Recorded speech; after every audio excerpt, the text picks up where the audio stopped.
Distinction between a general macro breakout cycle and the macro breakout cycle is the difference between a systemic evolution and a systemic judgment. 1.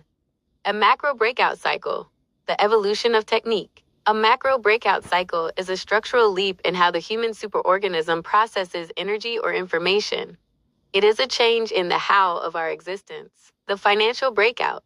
The deployment of credit and debt was a macro breakout cycle that allowed us to decouple productivity from present moment resources. The information breakout, the shift from iconographic to phonographic writing, was a macro breakout that allowed for the linear, high-fidelity transmission of abstract logic. The goal. These cycles aim for expansion. They are neutral tools that increase the complexity and reach of the species. 2.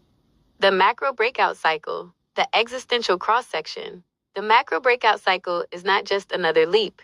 It is the specific cross-section of time where our collective lead functions, growth, expansion, wizardry, hit the hard wall of our demon functions, sustainability, limits, prophecy.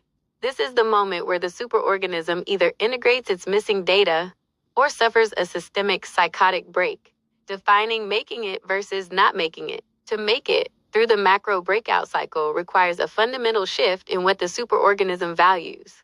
We are currently at a point where the wizards are trying to use more of the same lead functions, Taizé expansion, to solve the problems created by those very functions. What it means to make it.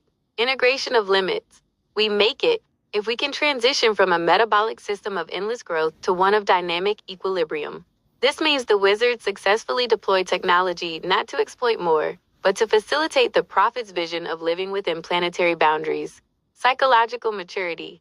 It means the superorganism develops a lead function that prioritizes the long-term health of the biosphere over short-term financial abstraction.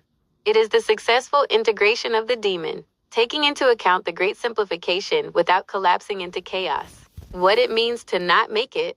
Functional extinction. This is not necessarily the death of every human, but the death of the human project. We don't make it if we hit a wall of ecological devastation so severe that we are forced into a permanent low-power mode where no further breakout is possible. The gilded cage of inequality. Alternatively, we don't make it if the wizards succeed in staving off collapse, but do so by creating a hyperstratified technocracy. In this scenario, the superorganism survives, but the individual lived experience is so alienated and stripped of agency that the species is effectively extinct in spirit, becoming a biological machine serving a digital ghost. This cross-section of time is unique because, unlike the transition to literacy, we do not have centuries to adjust.